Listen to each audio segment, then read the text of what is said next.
gobollada iyo degmooyinkan soo marnay waxyaabaha ugu faraha badan ee naga hor imaanay waxay ahaayeen hay-adaha meelaha ka shaqeeyay maamulada degmooyinka badan ama wada shaqeynayeen wada shaqeyntooda aad bay u hooseysay marka taa maxaa loo hagaajin waayo isku xiri waayo si ay u wada shaqeeyaan loo isku xiri waayo tusaale ahaan meelaha soo marnay waxaa kamid ah shacab qarantii qabri bayax iyo hay-aduhu xog bay soo ururinayaan xogtii iyo iyadoo aan bal isweydiino ama laga hadlinba iyo meelo kale gaarsiiyeen meelo kale ay khusinin bay gaarsiiyeen marka degmadii dib ugu soo noqotay su'aalihii oo la warkaynin marka haddii laakiin si la wada shaqeeyo oo dad wada shaqeeyo yihiin wax badan baa meesha lagu xalin lahaa ta kale waxaa weeye xaaladda guud ee barakacayaasha deegaankeenna tirada barakacayaasha waa imis horta tirada guud ee barakacayaasha haddaad saa u dhaqaaqdo meesha barakaca joogaa lagu dhihi bal horta barakacayaasha guud een haysano ama jiro waa imis ta kale waxaa weeye xaaladdan hay-adaha samafalka aamin baa ka hadlo marsi un hadlayo cabashada way jirtaa city iyo shaniil iyo meelahan soo marnay badanaa meelaha access ka leh ama meelaha wadooyinka fiican ama meelaha dhowdhow bay ku badan yihiin tulli waxaa ka shaqaysan umalayn 7 hay-adood mise 5 hay-adood yaa ka howlgasho samafal baa ka howlgasho markaad fiiriso erar ama city aad fiiriso ma jiraan oo arki maysid waxa ay samafal oo ka shaqeynaya arki maysid marka bal in loo qaybiyo deegaankii oo la yiraahdo way ficnaan lahayd ta kale waxaa weeye xafiiska iyo degmooyinku aad bay u kala fog yihiin isku mixna xafiiska DRM ee heer deegaan iyo degmooyinka isku wada shaqeyntooda iyo isku xidhkooda iyo iska warqabkooda wuu kala fog yahay xafiiska waxaan oran karaa xog buuxa kama hayo degmooyinka waxa ka jira xog buuxa kama hayo maxaa marka degmooyinka loola shaqeyn waayay oo degmooyinka xogtooda iyo isku xidhkooda loo xoojin waayay ta kale waxaa weeye dad waxaa jiray ka soo barakacyaal ahaan jiray saad sheegteen oo la soo raray oo meel la dejiyey dad baa sii deganaa meesha dadkii sii deganaa hosting community ahaa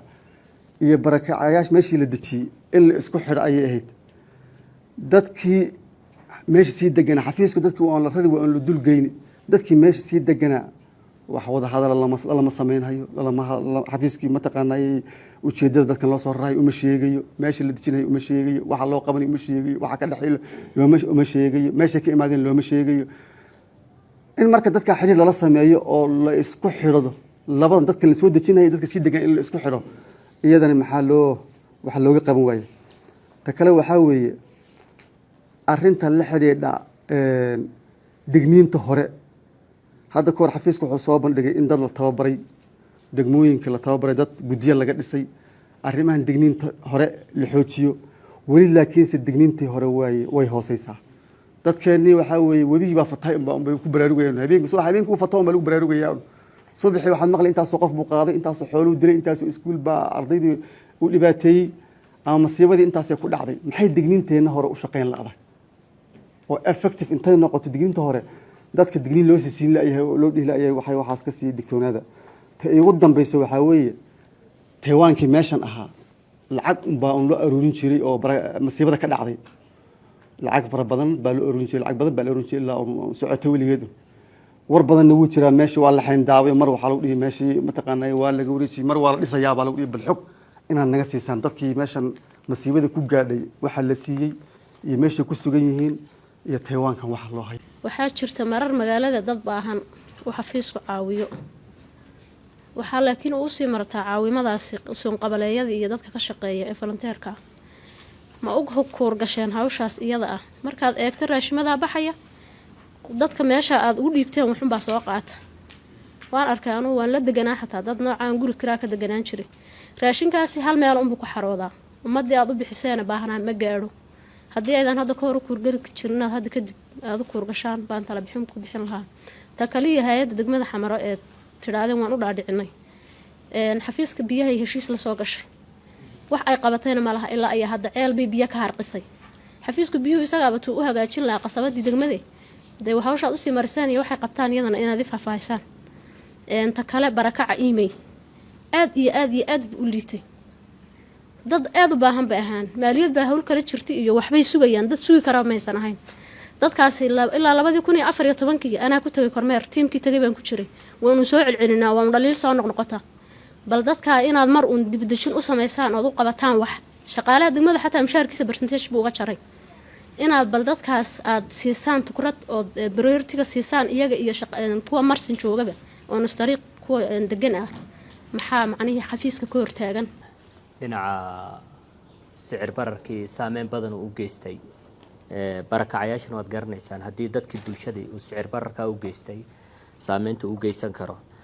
wax soo saarkii meelihii wax ka soo baxayeen fatahadii baa saameyn u geysta iyadana roobabkiina sida loogu talagalay umaynan di'in ama gaashiyadii loo baahnaa ee dhinacii beeraha ay dadku wax ku abuuran lahaayeen inayna haysanin baa laga yaabaa iyadoo ay jirto sababahaasoo idil waxay keentay in dadkii baahanayaasha ah ee awalba la taageeri jiray halka sano iyo barkii relief ku istaagay inay dhibaato badan u geysato hudeed waad ogtihiin inuu jiray barakac marka anigoo arrintaas sababeynaya barakaca hudeed ee magaalada dhinaca ka deganaa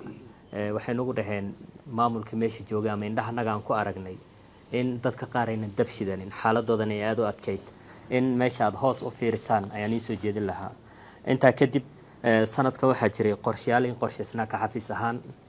miisaaniyaddan aad u qabsateen inkastoo miisaaniyadda isticmaalkeeda cash problem uu jiray oo ilaa 82 milyan aadan isticmaalno ka warhayno haddana priority-ga sidaad u siiseen baa dhaliil ka yar qabnaa oo ah inaad soo horumarin lahaydeen dhinaca mashaariicda iyo kulan wadaagga howlwadeennada degmooyinka aad la yeelanayseen waxaa fiicneyd baahiyahan faraha badan ay noo sheegayaan annagu xildhibaanada marka aan dhaadhacno say noogu sheegin ugu yaraan in bisha 6aad ama bisha 7aad kulan weyne aad ka dhigataan oo kulan weynaha waqtigaa la qabtay ahayd ma qabsoomin marka kulan weynaha ilaa heer degma aad kula dardaarmaysaan oo qof walba lagu qiimeynayo shaqooyinkiisa kaa inuu qabsoomay ahayd muxuu qabsoomi waayey su-aal baan usoo dhigi waxaa kaloo jiray qorshaha ku jiray dhaadhicinta nidaamka kaydinta digniinta hore early warning baa isagana qorshaha kugu jiray deegaankeenana waan ka warqabnaa mar walba inay dhibaatooyin badan ka jiraan mar badan ay saameyn u geysato taana maxaa dib ugu dhigteen weeyaan mashaariicda kale ee qorshaysnayd sida magaalo cad ayadu way dhamaataa dhahdeen waan la wareegaynaa dhib ma lahan deerka xarada baqaarada filit wuu qorshaysnaa sanadkan in la dhiso munan qabsoomin dayactirka baqaarada jigjigii goday ayadana way qorshaysneed oo may qabsoomin waxaa kaloo qorshaysnaa gawaarida xafiisku haystay iyo 10 booyadood iyo 30 gaari in qalab loo soo iibiyo markaad eegtid qodobadan waa qodobo muhiim ah sanooyinka soo socdana muhiim u noqon lahaa xafiiska iyo shaqooyinka uu qabanayo marka taa maxaa loo qaban waayay waa iga su'aal taa waa inta xilligan ay saameynta fatahaadaha iyo abaaraha iyo waxaan ugu keensadeen maxaa keenay inuu relief ka yaraado ayadana inaad naga siisaan assessmentigii la sameeyeyna deegaan ahaan waa sidee asagan inaad jawaab waafi naga siisaan shaqooyinka xafiisku componentiga u muhiimsan oo raashimada oo gargaarka la geeyo buu ahaan jiray WFP geyso iyaguna maamulkeeda ay lahaayeen markii aad sameeynaysan gargaarka markii qaabkii aad u shaqeyn jirteen waxay ahayd intii need assessment la sameeyo beneficiary-ga allocation region soo diro federaalku degmo walba aad intay leedahay aad sameeysan marka hadda inkastoo faahfaahiseen hay'ado la wareegeen haddana hay'adihii inta ay ka adkaanayaan nidaam buu dadku soo shaqeyn jiray wacyigelin in laga sameeyo qaabka aad u bedesheen in aad u sheegtaan cabashada ugu badan ee meel walba imanaysa intaas ruux bana laga qoray qabale dhan bay ku dhigi hal ruux buu u yimid raashin hal ruux marka haddii la dhaho dadkeenana si dhab ah loo qiimeeyo baahidii iyo economy analysis iyo economy approach iyo waxa la sameeyo waa isku mid category-goodu dhammaantood waa isku mid laakiin nidaam caqli ay dawladdu ku diri jirtay oo qaab aad wax u farsameyn jirteen baa jirtay marka inta aad ka joojinaysaan jihooyinka aad la qaatay sheegaysaan ay tahay in la joojiyaba gargaarka si guud loo joojin doono inaad dhex socotaan idinkii oo nidaamkii aydan ku hadlaynin hay'adaha cusub ee maxalliga iyo kuwan registrationkii iyo waxa idinka qaatay taasi waa iga talo talabaad haddii laga guurayo oo raashimadii la rabo in la joojiyo dadkeena waan ognahay waxa qabale la dhahay deegaanka inooga jiro dhan wuxuu ku dhisan yahay resource-ga kaliya ayaa la huwa raashinka wax kale ma yaalo dadkaasi beer ma qotaan xoolo ma haystaan nin muqaaxi un ka shita meesha mooyee dadka in ku xisaabtamayno waa dad raashimada ku xisaabtamay ahayn maxaa optional labaad oo inta xilliga kala guurka ah oo weliba tala bixin ahaan aan ku daray hay-ada shaqo abuur u sameeya in hay-adaha jihada looga faa'iidaysto muddo 10 sano shaqo abuur lagu wado hal mar aan la wada jarin haddii kale dadkii ma garanaysaa hawshooda halis bay geli dependency syndrome bay develop gareeyeen muddo fara badan bay raashinka iska qaadanayeen waxay ku degan yihiin waa kaa marka inaad niyadda lagu hayo iyadoo isku filaanshuhu fiican yahay waxaa jirta raashimo aad idinku haysaan oo aad qaybisaan oo halkan bakhaarana aad ku leedihiin meelaha gobolladana aad geysaan marka raashimada dad fara badan oo baahanaa magaalada jooga access fara badan idinma lahan filayaa laakiin waxaan arkaa mar walba dad idin yimaado oo dhaha raashin baan ka soo qaaday oo reer geynaya miyayna jirin nidaam aad ku bixisaan oo caadi oo sharci oo sidii intii aad dadka aad soo u kurgashaan xaaladda meesha kolba baahida dhabtu ay ka jirto in la geeyo raashimadaa la geeyo xagga kale waa NGO distributionka horta bayaan NGO-yada iyo waxa lagu controlaya waa dhaweyd waan ansixinay xilligii hore NGO-ga idinka un baan laydin weydiin jiray laakiin bayaan fara badan oo qolo walba rool siinaya laakiin aan dhaqan gelin baa jirta weli wixii NGO distribution ah ama NGO inay meel ka shaqeysaa idinka un baa ma garanaysaa wakiil uga ahaan jiray dowladda idinka un baa laydin weydiin marka NGO distributionka gobollada nabad iyo erar baan ahayn ma jiro wax NGO ka shaqeeya malaha way yaryihiin iyaga siduu agaasinkan sheegayay kuwa awdhada iyo laga yaabo hadda inay yimaadeen laakiin meelaha waxaad arkaysaa hal degmo oo dhinacan qaybtan ay hay'ad ka shaqeyso dhinacan hay'ad ay ka shaqeyso qowlayadan hay'ad ka shaqeyso iyo gobol dhan oo wax hay'adaba joogin marka inaad dib ugu noqotaan oo weliba intaad dib review u samaysaan aad culays ka saartaan oo eegtaan xaggee resource mapping aad samaysaan xaggee hay'addu ka maqan tahay xaggee ku badnaayeen xaggee ka soo shaqeyn jireen aad dib u eegtaanna waan ku tala bixin lahaa xuduudaha deegaankeena waxaa jira inay ahaayeen wadooyin badan oo gala aynay jirin go'doona iska ahaayeen xoolo dhaqato ay ahaayeen xoolihiina abaari ay ka leefeen degmooyinka ay joogaan ma laha shaqo oo xoogsi ah kama helaan waxaa marka xoolihii way ka dhammaadeen xoogsi ma helaan raashimadii way sii yaraadeen hadday wax beeran lahaayeen qalab lama siinin intay wax beeranayaan laguma sibin marka horta taa xafiiska maxaa uga qorshaysa tan kale raashinka markaa raashimada geysaan degmooyinka cid waliba way ka qayb gashaa inagu ku dhex jirnaa bulshada shanqadhaan maqlayna gabadh yar waxaan arkay le hooyaday aniga mashaar qaata walaashay baa qaadata aabbaa qaata siiba islaamaha anigoo kale ah waxay ku dhex lumeen dadkii baahanaha ilaahay baday ee xoolihii ka dhammaadeen ee dhinacay u dhaqaaqaan jirin ay ku dhex lumeen magaalada dhan waa laga tegayaa qabaleeyadaa la tegayaa xilliga raashin yar yimaado marka xafiiska waxaan usoo jeedin lahaa maadaama dad islaam aan nahay qofka baahan maanta qof soo qaxay waddan kale ka soo qaxay haddaan idhaahno waan soo qaxano waddankayga joogo bal horta wacyigelin diini in laga siiyo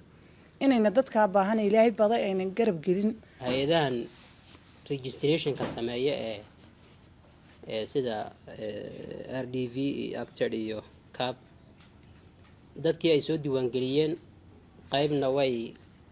ka tageen qaybna way daayeen qaybta ay soo reebeen iyadoo kriteeriyada ay marayaan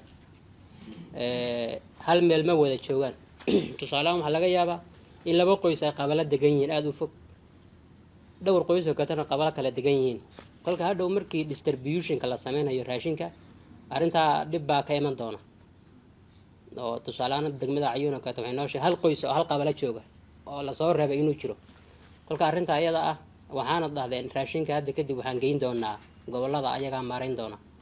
kolka arrintaa bal hadda in laga sii wada hadlo oo hadhow distributionka marka la sameynayo in dadka hal meel iskugu wada yeedho adu qorshe noocaasa inaad samaysaan arrinta kale aan rabay inaan xafiiska weydiiyo waxaa weeye bulshada markii barakaca la dhaho dibudejin baa la sameeyaa dibudejinta marka la sameynhayo ee la rabo inay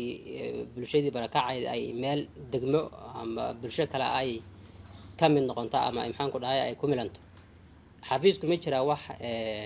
gashi ah ama asset ah oo u sameeyo oo bulshada ay uga mid noqoto maxaan ku dhahay dadka halkaas degan waxaa sidaad u samaysaan oo xafiisku uu ku taageero ma jira waad mahadsantiin waxaan soo jeedinayaa hal su-aal iyo hal tala bixin su-aasheedu waxaa weeye dadka baayaha gaar kaa qaba xafiisku ma ka warhayaa ma la diiwaangeliyaa raashin ma la siiyaa waxaan haddaan ka hadlayno ee loo doodayo waa dad socda ordaya wey dadkii baayaha gaar ka qabay ama luga ka qaba ama gacana ka qabe maxaad qorsho u diyaariseen dhinaca kale waxaan xoojinayaa macnaha raashimadu waxay abuurayaan dulsaarnimo ay abuurayaan haddaad fiiriso dadka raashinka qaatay kuwa qaadanina waxaa dhafar fiican kuwa qaadan baa dhafar fiican saa daraaddeed raashimadu maadaama waxba soo kordhinaynin waxaan soo jeedin lahaa shaqa abuurka xoogga ha la saaro waa mahadsantihiin haddaan ku horeeyo qaybtaan ila xidhiidha su-aalaha degmada hudhad barakacyaal badan baa jooga xaalad xunna way ku sugan yihiin marka maxaa looga jawaabi waaye mise lagama warhayo waa su-aashaasi waa muhiim degmada hudhad waa gobolka daawo xaalad adag baa ka jira barakacyaal baa yaa jooga fara badan barakacyaashu waxay la mid yihiin un barakacyaasha deegaanka ka wada jira 11 gobolba degan raashimo gargaar oo badan hadda la gaarsiina ma jiro laakiin annagu qorshahan qaadan waxa weeye maadaama raashinkii kale la joojiyey raashinkuna budget lagu soo iibiyey xafiisku annagu kaan qorsheynay kuwaatarkii koowaad iyo kii labaad buu ku dhammaaday federaalka aan isla kaashanay dhowr jeer waanu gaarsiinay raashin hadda ugu dambeyso aan wada hadlaynana xarunta gobolka dhaawa raashin degaya baa jira marka raashinkaasaan qorsheynay hadduu la yidhaahdo in qaybta ay ku lahaayeen laga gaarsiiyo culeyskana la saaro su-aasha kale waxay oranaysaa nidaamka digniinta hore dhaadhicinta iyo su-aashii u dambeeyey xildhibaan cabdiqani markaas la xiriiriyo nidaamka digniinta hore waa sax waa nidaam muhiima laakiin wuxuu u baahan yahay waqti iyo kharash badan iyo dhaqaale badan buu u baahan yahay laakiin qaabkii waa laga guuriyo teknolojiyadda la isticmaalayaa saadaasha waxa imaanaya iyo say noqonaysa iyo xaalad iyo in la predict gareeyo yaa muhiima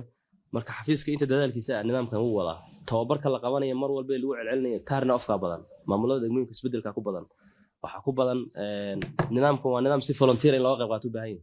ma aha nidaam shaqaalaysiin ah oo qofku u permanent qabalayada guddi laga dhisayo wax laguma siiyo waa guddi la raba tabarucaad inay dadkooda u adeegaan kuwaartar walba markaad kuwa tababarto kuwa kale inaad wada laga yaabaa marka nidaamkaasi waa nidaam yara culus una baahan fahan dheera iyo waqti badan inuu qaato laakiin inta dadaalka xafiiska iyo xukuumaddu waa la wadaa daraasaad u dambeysay go assessmentii weli maana qaban bishan hadda dhexdeedaan ballansanahay in la qabto waan qaban doonaa waayo waxay dib u dhig oo u imaaday deegaankeena waxaa la isticmaalaa nidaamkan hab nololeedka bulshada oo livelihoodka ah marka baselinekii deegaankeena waan update garanay maadaama aan update garanay livelihoodka deegaanka la isticmaalo waa 17 livelihood marka waxaa naga caawinayay USAID iyo Save the Children naga caawinayay si guud deegaankeena marka maadaama aan update garanay xogta la rabo in la isticmaalo baseka waa xogtaas marka tiiba soo bixayso taas sababta qaatay laakiin bishan dhamaadkiisa waan qabanana hadii la yiraahdo daraasaadkuna qaabkii hore waxa laga bedelayo spot checking baa la yiraahdaa waa hadda waxa la sameeyaa on warbixin yar oo kooban in la qaadamo daraasaadkii guud ee ballaana aan ka guurna baa la yiri wax faa'iido uu keenay male ilaa waxa la hayaa warbixintii isbuuclaha warbixintii bilaha iyo warbixintii quarterkii waa la hayaa sektaraduna warbixintii way wada hayaa marka ayaga warbixintii la hayaa way aan mar walba lacag badan u bixinayno degmooyinka kormeer loo sameeyo su-aasha federaalka in badan bixinaan deegaanada kale waa laga joojiyay waa deegaankeenu hadda wax si sax daraasaadka loo sameeyo 22 degmaan tagnaa sanad walba laba jeer baa la sameeyaa gu iyo deerta marka taasna waa midaasi nidaamka la xiriira raashimada su-aashan oranaysa waa sax caqabad baa ka jirta laakiin intii dadaalka anaga waxaa isku dayay dadka in la fahansiiyo dee qaabkii hore lagu shaqeynayay maadaama laga guuriyo qaabka cusub loo guuriyo wadankuna siyaasadda cusub ay u qaato waxa weeye raashimada gargaarka in hadda laga baxo hadda go'aanka u dambeeyay ee sida saxda loo qaatay ee culayska la soo saarayo ee tiimka madaxweyne ku-xigeenka iyo hogaaminaya wasiirka anagu waxa weeye deegaanada xafiis walba waxaa la saaray intaasoo kuna hektar soo saaro beer waa tijaabo isbuuc walba shir baa la garaa waa la isku daba taagay marka waxaa la rabaa at least bal inaan ka kaaftoomi karno gargaarka faraha badan dadkana waxa kale loo abuuri karo taiwanka magaalada jiga kulli waxaan jeclaan lahaa wasiirka ga dambeyn doonee taiwanka inaad ogtiin mooye guddi independent loo sameeyey oo xukuumadda ka madax bannaan marka guddigaasaa maamulayay hawshana waday aadna oola socday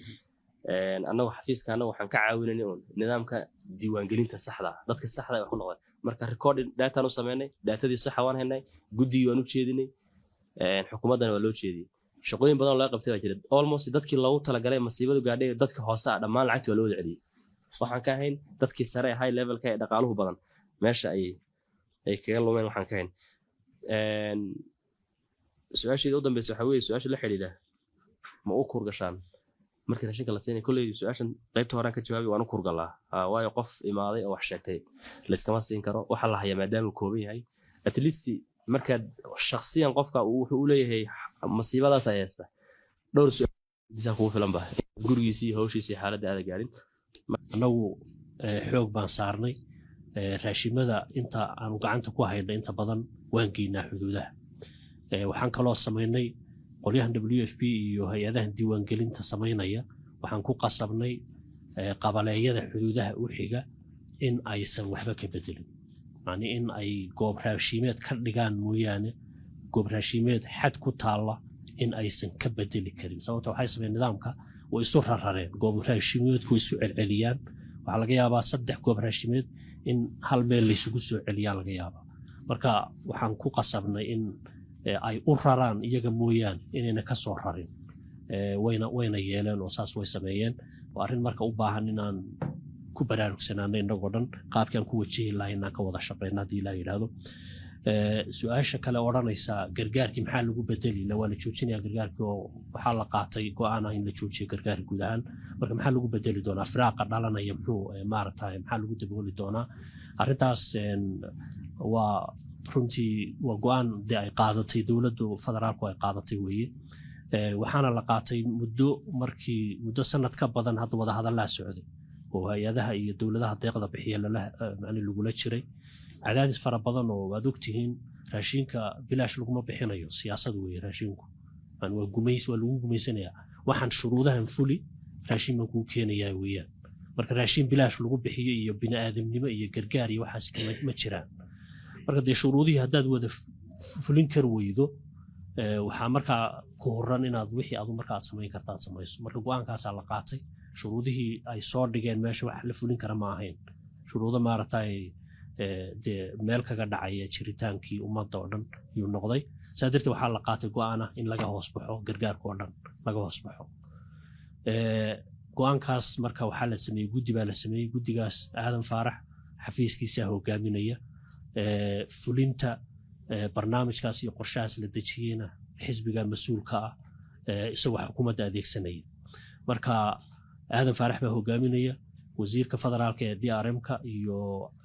keenan deegaanka iyo beeraha iyo xafiisyo dhowr ah baa la isku daray. xafiisyadaas marka waxaa la yidhi waxaad la timaadaan qorshihii lagaga bixi lahaa gargaarka. qorshahaas marka waxaa kow ka ah xoojinta arrimaha wax soo saarka ayaa kow ka ah. taas marka way socotaa. 3 toddobaadba marbaa Addis Ababa la isugu yeedhaa loo tagaa oo macnihii revision lagu sameeyaa wixii qabsoomay iyo waxaan qabsoomin. toddobaadkii walbana shir baa la galaa oo ma garanaysaa meesha wax socdaan la isweydiiyaa. mar qorshahaas wuu socdaa. waxaana filayaa haddii uu hirgalo oo sidaa u hirgalo wax badan baa inoo qabsoomi doona. raashimadan gargaarkan iyo iscaydhsigan faraha badan iyo qabalayaashan siyaasadda laga dhigayna waynu ka bixi doonaa haddii aan laydmo. arrimaha barakacayaasha iyo maaragtay tiradooda waa sidaa uu Yuusuf sheegay. barakac 1 milyan ka badan baa ayaa deegaankii jooga. goobo fara badan bay ku kala nool yihiin. barakacayaashaasi markii si dhaba loo dabagalo wax barakac noqon kara wuu yaryahay. waa baahanayaal waa la dhihi karaa. waa dad baahan oo dadka baahan meel walba way joogaan. barakacna way joogi karaan, dee tuulada ku dheganna way joogi karaan. laakiin barakac markii la yidhaahdo dad 10 sano meel deganaa barakacnimada way ka baxayaan markii shuruudaha iyo waxaa la fiiriyo. nidaam marka waxaa jira la isticmaalo DTM la dhaho barakaca maaragtay meelaha uu jooga iyo tirakoob lagu sameeyo oo dhowrkii bilood mar la qabto. nidaamkaasu khaladaad fara badan buu sameeyey. in la saxaa la isku day waa la sixi kari waayey. sababtoo ah dad baa la hay-adda AON baa gacanta ku haysa. dad baa la diraya. dadkaa la dirayo degmadii markay tagaan waa waraysi bay samaynayaan. xaaladda marka waxaa laga waraysanayaa nololeed ee bulshada laga waraysanaya. degmo walba marka waxay isleedahay waxay idinku wardhaane barakaca kordhiya. marka warbixinta lasoo siinay sanad walba wixii hore ka badan iyagoo wada imanayaan. waa ku rafaadnay marka. hadda marka guud ahaan waxaa la qaatay go-aan ah in gebiisaba la baabi'iyaba oo DTM dambe inaan deegaanka iyo dalkoo dhanba laga qabanin. arrintaas marka waa la soo afjarayaa. wixii marka munaasaba u baahan wax loo qabto sideen ugu qabanaynaa. laakiin barakac dambe oo la tira koobayay ma jiro. arrimaha hay-adaha iyo qaabka ay u shaqeeyaan waa run cillado fara badan baa ka jira. hay-aduhu inta badan comfort zone bay samaysteenoo baahiyaha ma dabagalaan. marka dadaal fara badan baan samaynay. arrin mandateeka la xidhiidhana way jirtaayo hay-adihii waxaa weeye hal meel ma wada hoos yimaadaan. hay-aduhu xafiiskanagan way hoos yimaadaan, xafiiska maaliyaddana way hoos yimaadaan. wixii development xafiiska maaliyadda hoos yimaadaan wixii emergency anagana hoos yimaadaan hay-addi waxaa laga yaabaa inay mashaariicda ay qabanayso qaarna inay emergency qaarna development yihiin hay-addii marka waxaa weye iyaga laftooda talaacub fara badan bay samaynayaan oo arrin emergency ahayd intay annaga markaan ku adkayno intay nagala tagaan maaliyadda iyo marisiinayaan iyadoo development lagu lifaaqayo ama mid development ay halkan marisiinayaan arrintaas marka waxaa weeye way nagu dhex ciyaaraan inta badan laakiin dadaal fara badan baan samaynay oo hadda waxaan ku qasabnay inay concept note-ka marka ay diyaarinayaan inay nala soo xidhiidhaan markaas wax waad ka bedeli karaysaa laakiin markii mashruuc uu soo baxo waxba kama bedeli karaysa sababta waxay ku dhahayaan doonarkii wuxuuna dhahayaa haddaad wax ka bedeshaan waa lala noqonaya ama waxay samaynayaan mashruucii markaad ku qabsato degmadii ay u wadeen bay la hadlayaan oo u sheegayaan degmadii marka iyadoo ordaysay kusoo gelaysaa